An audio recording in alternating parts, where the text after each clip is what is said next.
Nós estamos aqui nesse ponto a ponto com o Yuri, que é representante da Coordenação Nacional do MAB, do Movimento Atingidos por Barragem, para discutir sobre essa tragédia, uma tragédia anunciada, uma tragédia construída, que vitimou tantas pessoas em Brumadinho. Nós choramos a morte de cada pessoa que foi envolvida em uma lama que a gente associa também a uma certa lama que está tomando conta do Brasil também, que vai rompendo as barreiras da democracia, que vai rompendo as barreiras dos direitos e que se expressa em vários cantos do nosso Brasil.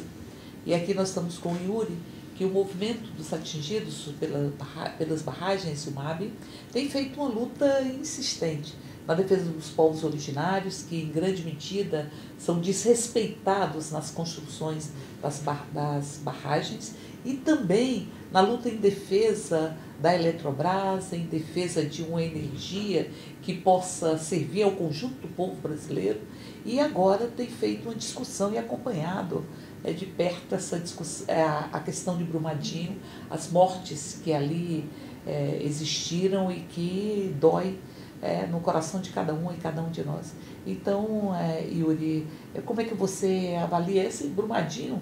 Ele acontece depois, alguns anos depois, de Mariana, da tragédia de São Marco, com proporções imensas, até porque, pelo que nós vimos, nós tínhamos ali o centro administrativo, o refeitório, em uma posição de muita vulnerabilidade em qualquer tipo de acidente. Isso provocou um número imenso de mortes, se calcula mais de 400 mortes ali em Brumadinho, e pessoas que não vão ter o direito, provavelmente, de dar o último adeus aos seus familiares, a enterrar os seus mortos, revivendo a sina e a tragédia de Antígona, tragédia grega, e que ela foi impedida de sepultar o seu próprio irmão, e foi punida, e ela desrespeitou essa decisão e foi punida por isso. Mas fala um pouco para a gente como é que o MAB está vendo todo esse processo de muita dor que o Brasil tem vivido. Então, bom dia, Érica, bom dia quem nos assiste. Nós temos tratado como um massacre o que aconteceu. Não dá para tratar como desastre, porque desastre é aquilo que é impossível de se prever. O que aconteceu é possível de se prever, ele é resultado do processo de privatização da Vale do Rio Doce, que virou Vale, é resultado da ganância desesperada para que se mantenha, se sacia a fome dos acionistas por dividendos, e isso leva a empresa, a própria Vale, a não respeitar os direitos sociais e ambientais da população brasileira. Quando a gente olha o que aconteceu no Rio Doce, que acabou praticamente 600 quilômetros de rio, que custaram 19 vidas, a gente pensava que aquilo tinha ensinado alguma coisa ao Brasil, tinha ensinado alguma coisa ao judiciário, tinha ensinado alguma coisa aos governos. Mas se a gente olha a história, até hoje, a Vale não tem sequer um processo ou um executivo que foi preso por conta daquele crime. As multas que foram colocadas para a Vale, nenhuma sequer foram executadas. A Vale não foi cobrada um centavo de multa ou alguma multa que seja expressiva que possa a penalizar pelo que foi promovido pela empresa. A Vale não indenizou um atingido, não tem sequer uma casa construída. E ainda por cima, os atingidos que lutam e que tentam se mobilizar para garantir esses direitos têm sido perseguidos pela Vale, mas também até com ações judiciais, ou seja, a vítima passa a ser perseguida num processo de abandono completo de uma empresa que comete um crime. Isso, do nosso ponto de vista, deu um passe livre para a Vale poder atuar. E quando tem uma impunidade dessa natureza, uma impunidade que ela é política, ela permite que o criminoso volte a cometer os crimes, e aí numa natureza maior, que é o massacre agora que aconteceu em Brumadinho. Então nós não podemos dissociar isso do processo de privatização. Até o ano de 1997, você não tinha crimes ocasionados pela antiga Companhia Vale do Rio Doce dessa natureza. Após o processo de privatização, alguns em menor proporção, que às vezes não aparece, mas é constante o processo de violação das populações. Que seja a morte de ativistas que lutam contra essa empresa, que seja a perseguição política, jurídica desses ativistas, que seja a morte de trabalhadores que vivem à margem dos trilhos ou das minas, e a morte das populações que vivem a jusante e a montante das barragens de rejeito promovido por esse processo de exploração. Então nós vemos com muita tristeza. Para nós, o movimento dos atingidos por barragens, que sofremos isso na pele, nos deu uma sensação de angústia muito grande naquele dia 25. Porque nós já sabíamos a proporção daquele crime, nós já sabíamos, porque nós já estávamos denunciando o que estava acontecendo, nós já estávamos denunciando que a Política Nacional de Segurança em Barragens ela não funciona, ela não existe, porque ela não tem a participação da população atingida. Para você ter uma ideia, deputada, se você perguntar aos mais de 3 milhões e 500 mil habitantes que aparecem aí no noticiário que vivem abaixo das barragens no Brasil, diga-se de passagem, das barragens que são catalogadas, que o número é bem maior, a ANA consegue catalogar uma parte dessas barragens, algumas... Você acha que tem muitas barragens que elas são invisíveis? São invisíveis, nem existe para o Estado brasileiro. Formalmente. Se você perguntar o que essa população sabe a respeito do que pode causar a barragem à sua vida, às suas comunidades, eles não saberão responder. Por quê? Porque a população não é tratada como elemento essencial da política de segurança de barragem. Nós, do Movimento dos Atingidos por Barragens, temos pautas protocoladas dos governos há tempos pedindo que nos escute e que nós possamos fazer um amplo debate, uma preparação com essa população. Porque seria uma medida paliativa de pelo menos o povo saber do risco que corre. Só que isso não é levado a sério. E a comissão, a 169? Pois o Brasil não se respeita os tratados internacionais. Veja bem o que aconteceu. Ela assegura que os povos originários eles sejam consultados em qualquer tipo de empreendimento que vá mexer e impactar as suas próprias vidas. Né?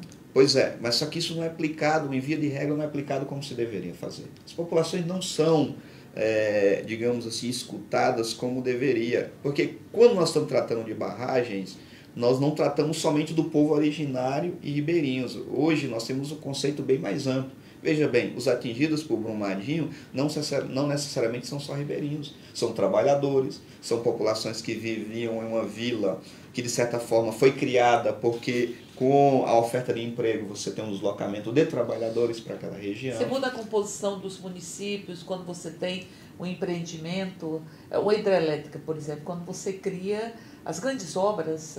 Eu tive a oportunidade de presidir a CPI da violência sexual, e aí nós vamos ver que quando tem uma grande obra, às vezes o município triplica a sua população, Sim. Pessoas sem vínculos, sem estar, enfim, dialogando com a cultura do ambiente, e nós vamos ver que há um crescimento muito grande de violências, de violações de direitos de meninas, de mulheres, o aumento da exploração sexual, o aumento do estupro, o aumento da gravidez precoce indesejada, enfim. E isso muitas vezes não é considerado. Para além disso, que é Brumadinho, que é a vida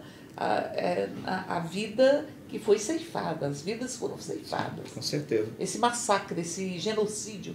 O Brasil ele continua construindo genocídios. Pois é, e esse é um fato. Veja Belo Monte, a população duplicou. Hoje nós temos uma das cidades mais violentas do Brasil, que é Altamira, e está relacionado a esse aspecto da usina hidrelétrica, né? E quando a gente vai fazer uma reflexão, que é preciso o povo brasileiro fazer, né, e comparar os aspectos da política, a Vale cometeu tudo isso, você não tem um responsável preso. Nós temos provas factíveis, nós temos corpos que estão sendo resgatados. Nós temos famílias que estão sem casa, nós temos situações que é dramática. Você não tem ninguém preso. Em contrapartida, você tem mais de 300 dias que o ex-presidente Lula está preso sem ter uma prova factível. Como dá para a gente acreditar na justiça de um país desse? Você tem Lula preso político, sem crimes e sem provas, porque está sendo preso, foi preso pela reforma de um apartamento que todas e todos, inclusive a própria justiça, sabe que não é dele, e ele que teria se beneficiado da reforma de um apartamento que não é dele, e que vai fazer um ano, dia 7 de abril. Esperamos que esse processo ele cesse, porque é uma chaga aberta, né? É uma ferida, e ao mesmo tempo, como você disse, aqueles que provocaram o desastre de Samar, que é um desastre que foi destruindo, corroendo vidas, né? Essa teia de vida da qual nós fazemos parte, ela foi sendo toda corroída, machucada, e agora nós temos a repetição em um nível muito, muito dramático, né? desse acidente. Agora, você lembra bem que, assim, quando havia a privatização, quando a Vale era uma empresa pública, ela tinha mais controle do Estado. Sim. E, portanto, ela não tinha essa sede de lucro que vai invadir também o Parlamento. O Parlamento chegou a criar, alguns anos atrás, uma comissão para discutir o novo Código de Mineração, e quando a gente foi ver quem que compunha aquela comissão, 85% à época era permitido o financiamento empresarial, 85% tinham tido suas campanhas financiadas pelas mineradoras. E, via de regra, a gente vê direito indígena sendo ameaçado pelos interesses das mineradoras, e isso que é a expressão mais cruel, mais nítida e mais, enfim, impactante do desrespeito com a vida humana, que é esse processo de privatização. E aí, Yuri, o governo busca ampliar a privatização. Sim. Agora quer ampliar as privatizações, coloca no centro a privatização do sistema Eletrobras. A privatização já está privatizando, já está doando, eu diria, não é nem privatizando, é só doando o pré-sal brasileiro. O pré-sal brasileiro está indo embora, está indo para alimentar o lucro da Shell, da Esso e tal, enfim. E agora coloca no centro da sua política de privatização a Eletrobras. E fala um pouco sobre isso, que eu sei que o MAB teve uma atuação e tem uma atuação muito intensa na defesa da Eletrobras pública contra a privatização, a doação são 72 mil quilômetros de transmissão. É uma energia que chega em todo canto. No Brasil tão desigual, com tantas desigualdades regionais, sociais, a Eletrobras tem contribuído para poder diminuir essas desigualdades. Mas fala um pouco sobre isso. É o câncer da privatização. Se nós pegamos esse histórico da Vale, se nós vamos pegar o histórico da Eletrobras, a tendência, e do próprio processo de privatização da Petrobras, a tendência é o quê? Que nós comece a ter problemas com vazamento de petróleo, crimes ambientais ocorrendo. Porque a empresa privada, ela não tem compromisso com o social ambiental, ela tem compromisso com o lucro de seus acionistas. A tendência é que nós passe a ter crimes dessa natureza relacionados a usinas hidrelétricas. E tem, deputada, uma dimensão muito maior. Se você pegar as usinas hidrelétricas, elas são muito maiores e elas pegam uma parte muito grande da população que vive às margens dessas usinas no Brasil. Vou dar o exemplo do meu estado, do Pará, Tucuruí. Se tiver um rompimento de Tucuruí, você acaba todo o Baixo Tocantins, todas as cidades que vivem naquela região. Se você tem um rompimento de Sobradinho, no São Francisco, você acaba toda aquela região. E essas empresas públicas não se tem notícia de nenhum tipo de... Não se tem. Você tem um sistema que funciona, né, e que tem uma responsabilidade maior do que quando é um empreendimento privado. Diga-se a Vale foi criada em 1942, se não me engano. Até 1997 você não tem notícia de um crime dessa natureza. De 1997 até 2019, aí a gente vai contabilizando o aumento assim, consequente desses crimes que a Vale promove. E ainda tem esse discurso que a privatização é para combater corrupção. Pelo contrário, a privatização é para passar o que é público. Né? Os acionistas da Vale, que deveriam estar presos, sabe o que eles estão fazendo? Estão querendo que a Vale ressaça pelos possíveis prejuízos que eles estão tendo das quedas das bolsas de valores com relação às ações da Vale.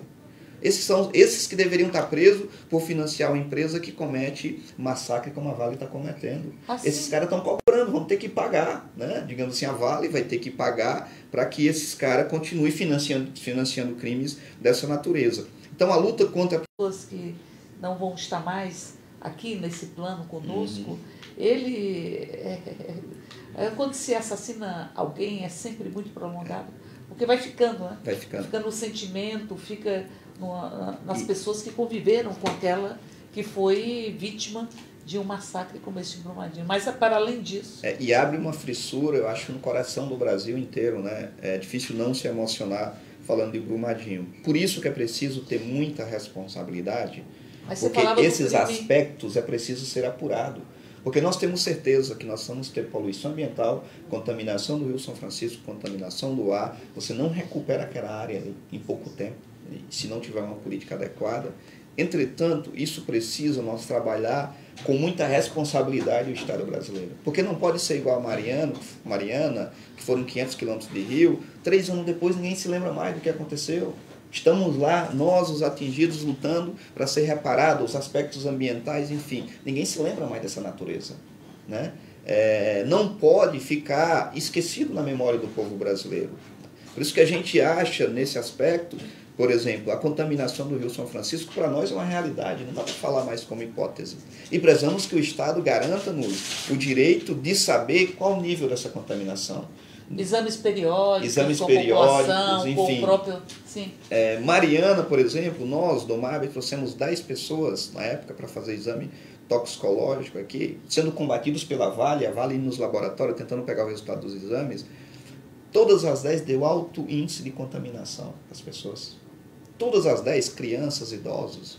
Né? E isso é um aspecto que se não tem... Isso fica invisibilizado, internalizado, e aí é um mal permanente que fica no corpo das pessoas, fica na vida das pessoas, mas que não se dá divulgação. Isso que não tem divulgação, que não tem visibilidade, e acaba isso, né, permitindo que essa empresa continue cometendo esse tipo de crime. Esses exames que vocês fizeram foi na população atingida? Na população atingida, o exame pelo fio de cabelo que aponta, né, o grau de intoxicação dessa população por um determinado elemento químico, né, no caso de Mariana.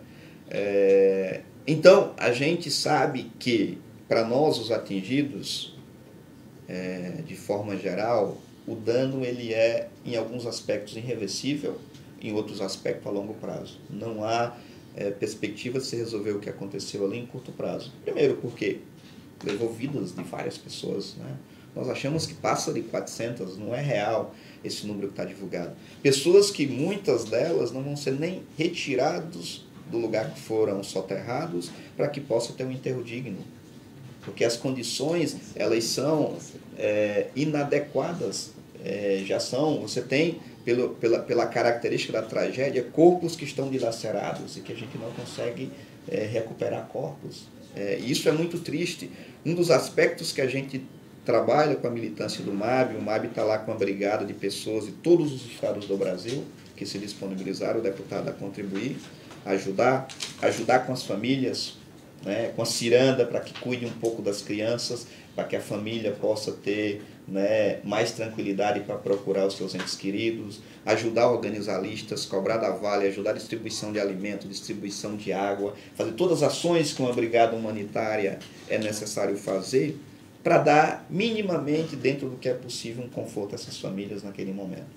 Mas nossa militância tem relatado que é preciso ter muita segurança emocional, porque a situação é triste de calamidade. Você vê pessoas que estão entre a lama e os destroços daquilo, procurando seus entes queridos, sem conseguir ter uma resposta plausível e adequada, sem saber se um dia vão poder fazer o enterro dessas pessoas. Então é uma situação muito triste, é uma situação que entristece o Brasil.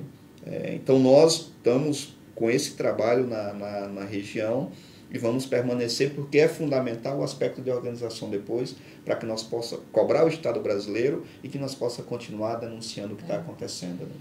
Bom, nós estamos aqui conversando com o Yuri, que é do Movimentos Atingidos por Barragem, sobre esse massacre de Brumadinho, essa tragédia anunciada. Nós estamos ao vivo na nossa página no Facebook, página Érica Cocai, mas também estamos sendo acompanhados pela página do PT na Câmara e do PT do Distrito Federal.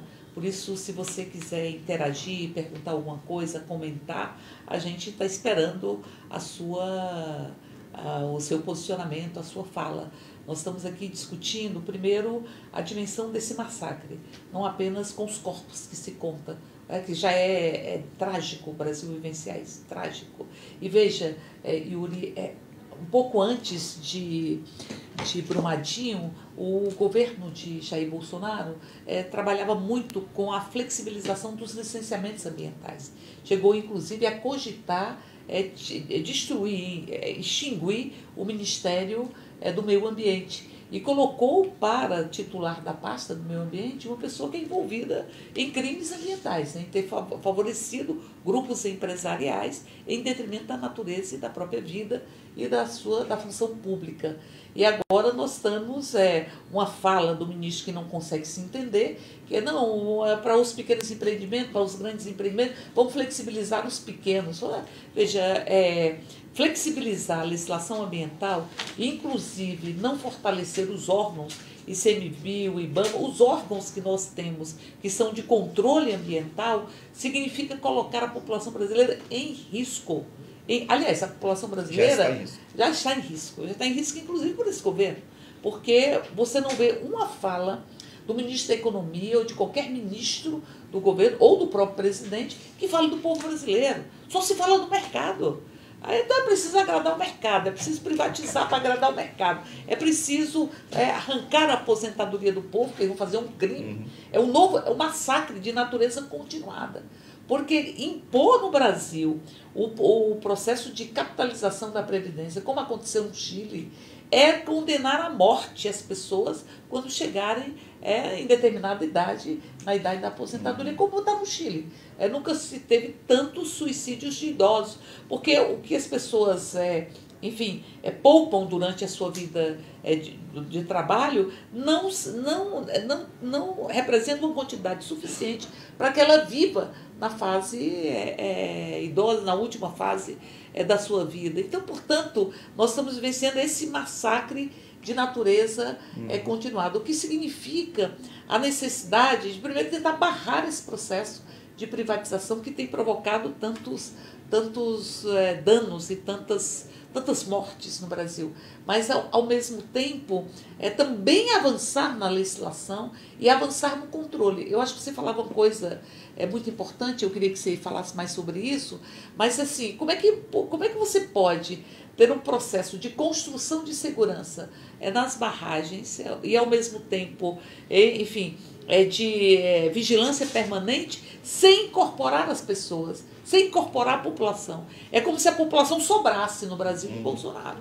Aliás, o Bolsonaro, durante a campanha, nunca disse que iria privatizar, porque a população, pelas pesquisas, a maioria da população brasileira é contra a privatização, então nunca disse que ia privatizar, nunca disse que ia fazer essa reforma da Previdência mais aguda, inclusive, do que a tragédia do governo Temer, nunca explicitou qual era a sua proposta econômica. Todas as vezes que era perguntado, dizia, não, isso aí o ministro vai resolver. Isso terceirizava a responsabilidade e fez uma campanha manipulando o ódio, manipulando e destilando ódio. Campanha de fake news, campanha de kit gay, disso, daquilo outro, de matar bandidos e tal, uma campanha completamente absurda do que diz respeito a qualquer projeto de governo. Foi uma campanha de bravatas, e onde ele não participou de nenhum debate, diga-se de passagem. Então, é um pouco nesse quadro, como é que a gente pode resistir a tudo isso? De fato, a gente já vê que esse governo nos parece um barco à deriva, né? Sem ter muita conexão com a realidade e muitas vezes, mesmo entre eles, sem conseguirem se conectar com o que dizem. Dizem coisa, depois precisam desmentir o que disseram, enfim. Isso, nossa avaliação é muito ruim para os trabalhadores. Porque também nós não vemos compromisso para com os trabalhadores em um governo dessa natureza, né? E essa questão do debate ambiental e do que propôs o governo como a flexibilização, Brumadinho já coloca o discurso por água abaixo com o que aconteceu agora. Felizmente, ontem ainda, creio que ontem, em um canal de televisão, a gente viu declarações infelizes do ministro do Meio Ambiente, dizendo que o problema não foi resolvido o problema em Mariana porque tem muito assembleísmo e muitas ONGs. Essa é a natureza de quem não consegue compreender o que está falando. É a pessoa altamente ignorante sobre o tema de meio ambiente. E o próprio debate da lei do Programa Nacional de Segurança na Barragem, porque lá está dizendo as populações atingidas têm que participar. Entretanto, efetivamente não participam. Prejudicar mais a participação dos atingidos, se é para flexibilizar mais para esses grandes empreendimentos, ou se é para a gente poder garantir uma participação efetiva, uma discussão concreta da realidade desses empreendimentos. Nós do MAB apresentamos também a Política Nacional das Populações Atingidas por Barragem. A política regulamentava um conjunto de direitos que não tem a população atingida. Essa política nunca andou porque, qual a observação? Que afugentava os investidores. Esses investidores que se afugentam, quando a gente tem que falar de segurança, de respeito ao meio ambiente, aos atingidos, são os investidores que promovem crimes como o Brumadinho, que matam, que promovem massacres. É esse tipo de investidor que o Brasil quer para se desenvolver? É esse debate em detrimento do povo? Vamos continuar fazendo massacre? Vamos continuar admitindo que um governo promova, digamos assim, a flexibilização da política ambiental para que continue sendo cometido esses massacres, que continue privatizando, para que continue o povo brasileiro morrendo pelo fato dos aspectos da privatização, como é a Vale, como querem fazer com a Eletrobras, como estão fazendo com a Petrobras. Essa é a grande luta dos movimentos populares e essa é a grande luta que nós, enquanto MAB, encampamos. O aspecto do atingido não é somente a assistência direta àquela população, mas é o aspecto de intervir na política e apontar um caminho democrático e soberano e nacionalista para o Brasil. Esse é o debate que tem que perpetuar quando a gente está discutindo privatização. Nós não podemos permitir que a nossa riqueza natural seja levada de graça, né? E ainda que essas empresas possam ter liberdade plena para atuar matando o povo brasileiro. Essa é a realidade quando se fala em flexibilizar. É esse aceno que o presidente está fazendo para o mercado quando diz que vai flexibilizar leis ambientais, que de certa forma já não funcionam como deveria. E ainda se tem a proposta de flexibilizar, ou seja, os investidores vêm aqui e fazem o que quiser. Nós seremos o canteiro de obra e o cemitério dos crimes que eles queiram cometer. É isso que se diz quando propõe flexibilizar.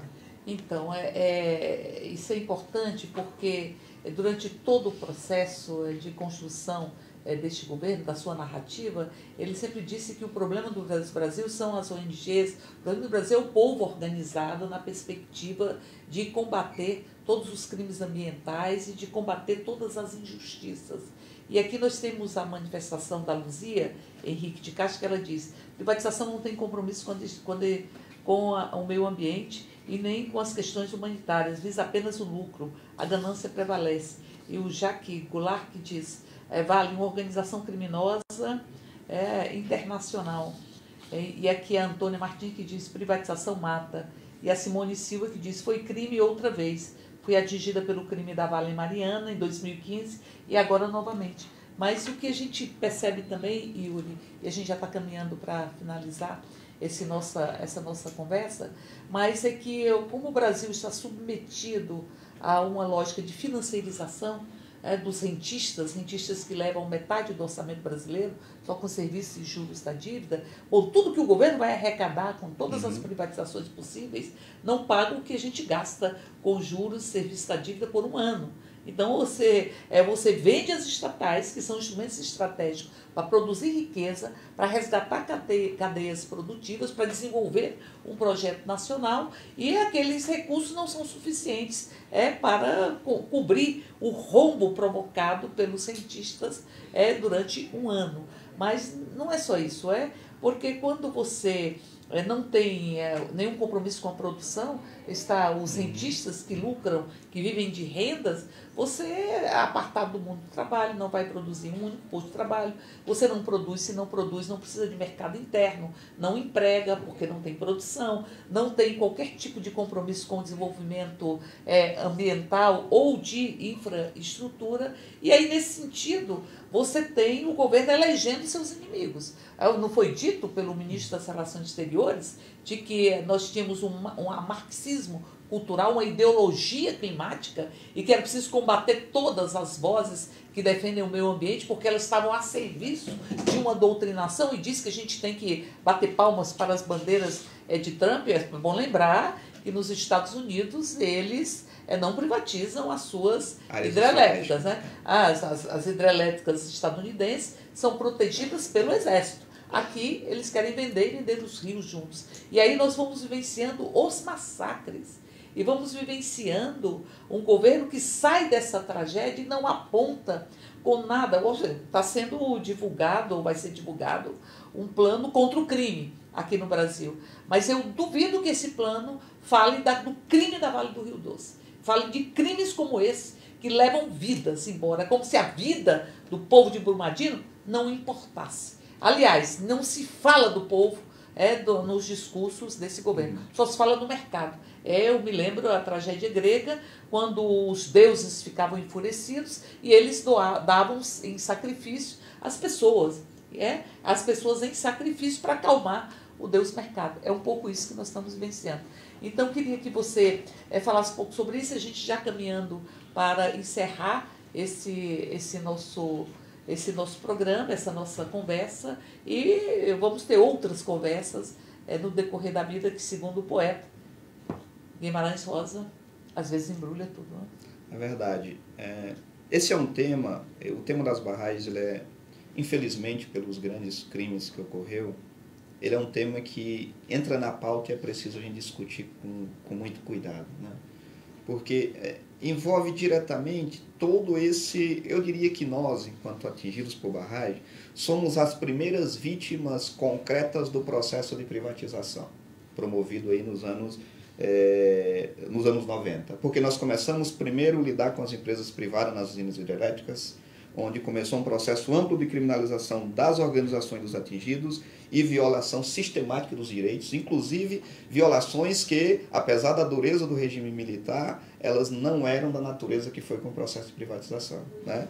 Nós passamos a lidar com a Vale privatizada, com essa mesma perspectiva, criminalização. Você tem uma ideia? A Vale tem um relatório de monitoramento das lideranças dos movimentos populares que fazem mobilização e que reivindicam seus direitos perante a empresa. Um relatório, tem investigadores que investigam a vida dessa população, inclusive foi denunciado no jornal, a vida dessas lideranças para poder criminalizar. Então nós, como atingidos, enfrentamos primeiramente a dureza do processo de privatização, por isso que temos muita legitimidade para tratar sobre isso, e que muitas vezes se passa invisibilizado essa questão dos atingidos. Né? Vai levando, para você ter uma ideia, são mais de 3,5 milhões de pessoas que podem ser afetados com esses crimes, com esses rompimentos de barragem, como aconteceu em Brumadinho. Para estas barragens que estão catalogadas, tem muitas outras que não estão nem catalogadas. Então, é um número de atingido muito maior do que esse. Pelo que a gente vê, esse governo parece um governo velho. Tem um mês de governo, mas parece um governo velho, sem rumo. Não há dúvida de que esse governo nunca colocou o povo, os trabalhadores brasileiros, em sua prioridade. Isso não é dúvida para nós. A palavra sempre foi o mercado, como se o mercado fosse uma pessoa que tivesse coração, que tivesse alma e que tivesse preocupação com os que são atingidos por suas ações. O mercado são empresas que visam lucro, visam os dividendos, são acionistas. Esse é o tal do mercado. Pelos quais ela não paga imposto. Também. Pelos quais não paga imposto e pelos quais cobra mediante até mesmo uma tragédia como é Brumadinho. Os acionistas da Vale estão querendo ser reparados pelas percas que tiveram com Brumadinho. Não morreu nenhum lá, nenhum perdeu uma casa, nenhum perdeu um metro de rio, nenhum perdeu nada de sua cultura, estão lá nos Estados Unidos. E a preocupação deles é financeira. Eles querem o dinheiro porque perderam e se acham... Em cima dos corpos, em cima da dor e das lágrimas, arrancar mais recursos. E se acham legítimos para fazer isso. São criminosos porque financiam empresas que cometem crimes. É esse o nosso ponto de vista. Temos algumas batalhas importantes para fazer. Acho que uma da política nacional de segurança em barragem. Esse tema não tem mais como não ser discutido, debatido. O povo brasileiro precisa debater sobre barragem. A política nacional das populações atingidas por barragem e a resistência e o aprimoramento, as leis no que diz respeito aos licenciamentos ambientais, tem que ser pauta nossa. Nós não podemos deixar que seja flexibilizado com um discurso que vai melhorar. O problema do Brasil não é o povo atingido, não. O problema são os empreendimentos e o capital privado que vem só sugar desse povo. E o nosso problema é um governo que ele entende que o povo é o problema e que nunca disse nada para o povo também do que vai fazer para resolver os graves problemas que o Brasil vive. Portanto, as contradições elas são iminentes e elas vão começar, de certa forma, elas estão aparecendo. Porque esse governo começa a se desmascarar. Era o governo anticorrupção. Veja o primeiro mês desse governo, o que aparece. Veja os ministros, onde estão eles, quem são, qual a origem deles. Veja o filho dele. E o silêncio de Sérgio Moro. Veja o silêncio do Sérgio Moro, que era, né, um baluarte no combate à corrupção. Então, algumas coisas começam a aparecer e apresentar que não era o que parecia para alguns que ainda estavam enganados com essa possibilidade de ter mudança, né? E nós, como atingidos, vamos continuar a luta, porque esse é o nosso espaço. Independente da criminalização e dos ataques que estamos sofrendo, nós vamos continuar a luta em defesa da população atingida e para propor, né, um Brasil que seja dos brasileiros. Esse é o debate que a gente tem que fazer, né? Para finalizar, deputada, agradecer. Nós estamos com a campanha para manter a brigada lá em Brumadinho. Nós estamos com pessoas de todos os estados do Brasil que estão no apoio às famílias, que seja fazendo cadastro, que seja distribuindo alimentos, que seja organizando ações interreligiosas para ter um conforto espiritual para essas famílias, que seja levantando dados, estudando aquela realidade para nós ter informações a partir dos atingidos, não somente as informações da Vale. Um grupo grande de pessoas, tanto do MAB como de voluntários, médicos, psicólogos, que se voluntariaram para ir ajudar e que precisamos manter esse grupo lá porque tem sido fundamental. Temos uma campanha digital, né, e precisamos de todos que possam contribuir para a gente poder, quem tiver contato, possa divulgar, porque a Vale está combatendo isso, inclusive abrindo uma investigação para investigar as organizações que estão pedindo contribuição para atuar em Brumadinho. Diga-se, investigar os movimentos populares, porque tem outros que nunca tiveram nenhuma relação com o povo e estão fazendo campanhas, mas é os movimentos populares que são o foco dessa perseguição. Mas estamos precisando de ajuda para manter esse trabalho lá, né? E dizer, deputada, que contamos muito com o vosso mandato aqui, com os mandatos progressistas, para nós discutir esses temas que serão muito importantes e um campo de batalha para nós no parlamento no próximo período. Temos que aprofundar, temos que dialogar com os atingidos para que a gente possa fazer propostas que vá de encontro ao que o povo precisa e não que sejam propostas que não dialogam com a realidade do povo. Então a gente só tem a agradecer.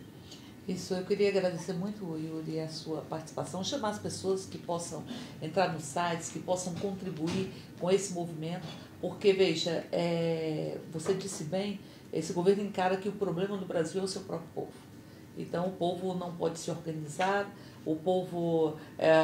mas o problema é que o povo envelhece, então vamos arrancar a aposentadoria deles. Mas o problema é que o povo existe, e o povo existe. O povo existe e o povo se organizará para fazer frente a tudo isso. Então é um Brasil sem povo, é um Brasil substituído pelos interesses do próprio mercado, onde eles dizem, o problema são as ONGs, que é o povo organizado, o problema são os movimentos. Isso é inadmissível.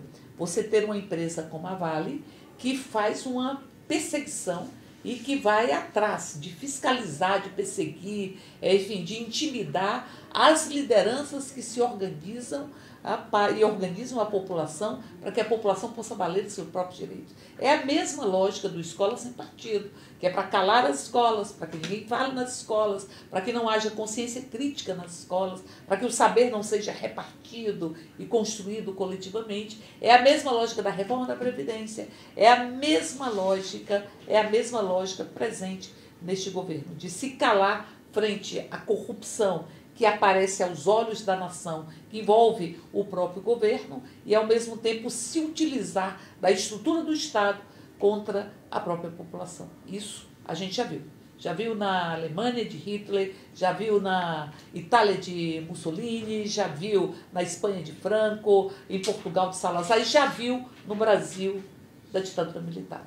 Por isso, Yuri, eu agradecer muito, dizer que nós vamos estar fazendo essa discussão, a discussão do Plano Nacional, provavelmente organizar um seminário. Acho que a gente também deve trabalhar com a proposição legislativa de acompanhamento das pessoas para ver a repercussão na sua saúde dos desastres, dos massacres, eu diria, você disse bem, desastre parece alguma coisa que a gente não tem controle sobre ele, mas desse massacre, dessa construção de destruição de vida que foi anunciada e denunciada tantas vezes pelo movimento dos atingidos de barragem. Ainda bem que a gente tem o MAB aqui no nosso Brasil. E para você que nos acompanhou até agora, a gente volta na semana que vem e a gente vai continuar na luta contra essa privatização, porque pense, associe cada morto, cada pessoa que faleceu, que não está mais entre nós, em Brumadinho, teve o dedo do lucro,